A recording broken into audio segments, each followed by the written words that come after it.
Very good morning to you all students. So we will continue with the same chapter, that is tissues. Okay, and you all know that the plant and the animal tissues are different. So in this chapter we will discuss about plant tissues as well as animal tissues. Okay, so first we will discuss about plant tissue. So students, kindly see this flow chart. Please see here. Okay, now here this is plant tissue. Okay, now students, plant tissue are of two types, that is meristematic tissue and permanent tissue. In meristematic tissue, the cells, they are in an active state of division, means cells they divide, whereas in permanent tissue the cells are mature and they are incapable of cell division. Now this meristematic tissue, that is of three types, that is apical meristems, lateral meristems and intercalary meristems. Now permanent tissue, here the cells have lost or they are incapable of cell division. Okay, so this permanent tissue is of two types, that is simple permanent tissue and complex permanent tissue. Simple permanent tissue is what? Simple permanent tissue consists of single type of cells, and here the tissues are protective and supportive. So this simple permanent tissue, that is of three types, parenchyma, collenchyma and sclerenchyma, and they have single type of cells. Like if you take the case of parenchyma have only one type of cells, collenchyma will have only one type of cells, sclerenchyma will have only one type of cells. Now this is the complex tissue. Actually this tissue is conducting tissue, means it helps in the transport of food and helps in the transport of water. So it is of two types, that is phloem and xylem. Phloem, it consists of two different types of cells, that is sieve tube and companion cells, and it has xylem which consists of xylem vessels and tracheids. Okay, so complex permanent tissue is called as complex because it consists of more than one type of cells. Okay, now students, please open page number 69 and please refer this activity. Now students, here take two jars, fill it with water, take two onion balls and place it over this jar. Okay, one onion bulb place in this jar 1 and another in jar 2. Now you observe the growth of the root tips. Okay, and measure the length of the root tips of both the onion bulbs on day 1, day 2, day 3 and day 4. Okay, and observe the length after that. Record your observations and then you cut this root tip. Cut the root tip of onion bulb which is placed in jar 2. About 1 centimeter. See here, about 1 centimeter. After this, observe the growth of roots in both the jars and measure their lengths each day for 5 more days and record the observations. Understood? Cut the root tips of the onion bulb which is placed in jar 2 and you observe the growth. What you will find? So students, you will find that the root tips of the onion bulb placed in jar 2, okay, that will not grow, whereas the root tips of onion bulb placed in jar 1 will grow. Now why the root tips of the onion bulb placed in jar 2 will not grow? Because as I have told you before also that there is meristematic tissue. Okay, meristematic tissue consists of actively dividing cells, and this meristematic tissue is present at specific regions. Okay, meristematic tissue generally they are present at specific regions. Meristematic tissues are present at the root tips or the shoot tips. Understood? So what will happen here? Here the meristematic tissue is present in the root tips and the shoot tips. So but here when the tips are cut, what will happen? The tips are here, the root tips are cut. So it means the meristematic tissue is absent here. Okay, the actively dividing cells are not present here in this root hairs.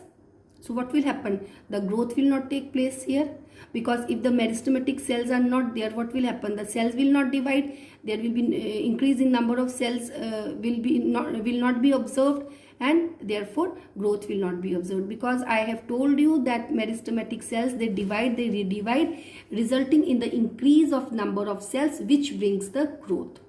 Okay, so please read here. The growth of the plant occurs only in certain specific regions.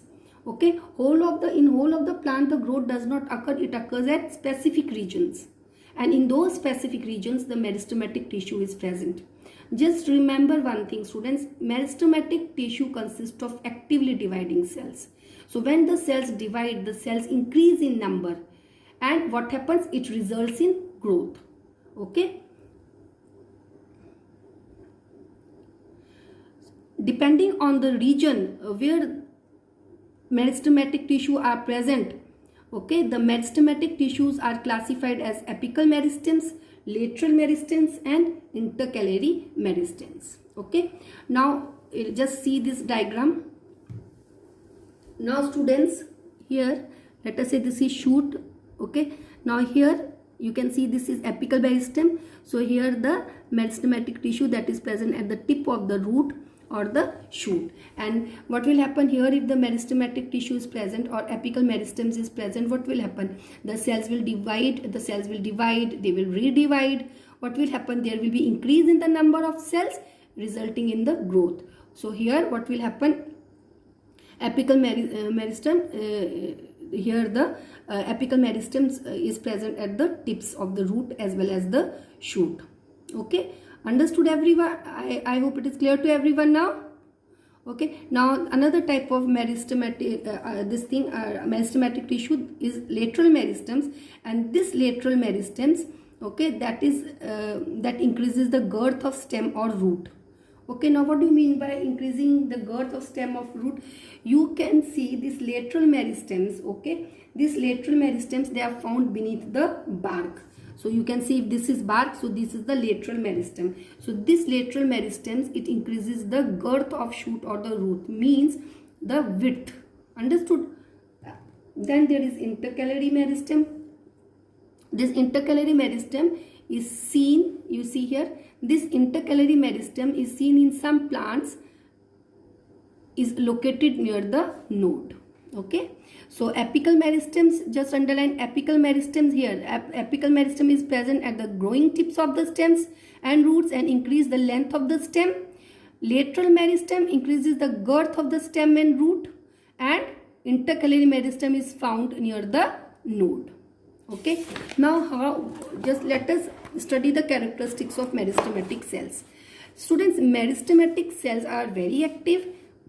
They have dense cytoplasm, they have nuclei in the center, prominent nuclei, and the cell wall is made up of cellulose.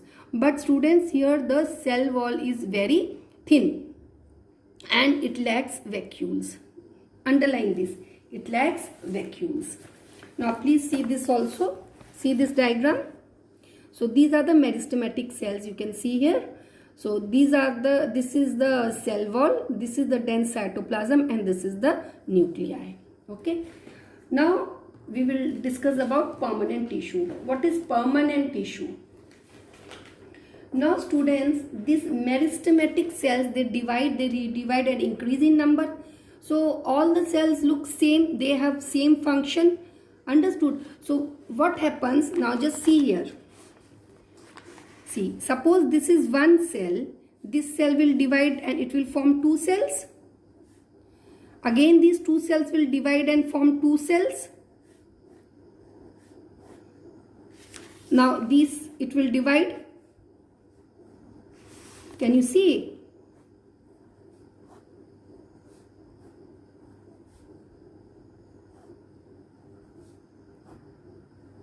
Now what you are observing here, students?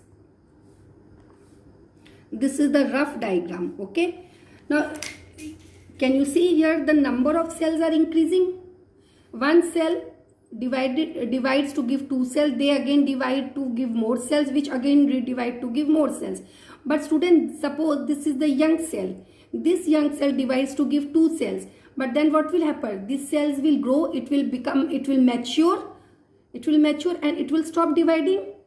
Okay, same will happen with these cells also. When these cells are young, they divide and they form new cells. But so afterwards what happens, they grow, they mature, and they take up one specific function, and then they stop dividing and form a permanent tissue. Have you understood? So these cells, they all will form a permanent tissue. Understood or no? They will form permanent. So permanent tissue is formed from meristematic cells only. When the meristematic cells, they mature, they take up specific function, okay, and they lose the ability to divide, and they remain permanent, that function, they becomes the main function. Is it clear? And they assume a specific shape or a specific size. This process is called as differentiation. What it is called? Differentiation. Differentiation is when the cells, they acquire specific function and lose the ability to divide and become permanent. Okay, just see here. The process of taking up a permanent shape, size and function is called differentiation. Okay, because if they will take one permanent function, or if they will take some function, okay, what will happen? They will have some permanent shape and permanent size. So students, meristematic cells, all the meristematic cells, they do not take up same function. There are so many meristematic cells. Some will take some function and acquire some shape and size. Some will take up some another function, will have some different shape and size. Understood? So this is called as differentiation, and it forms the permanent tissue. So permanent tissue is formed from the meristematic tissue only. Here you can see, please underline, they take up specific role and lose the ability to divide. As a result, they form a permanent tissue. Okay, because permanent tissue, they do not have or they are incapable of cell division. I hope it is clear to all the students, or do you have any doubt in this? So this is permanent tissue. Please underline what is differentiation, to differentiate. Okay, so the different types of tissues, permanent tissues, okay, are formed from meristematic tissues.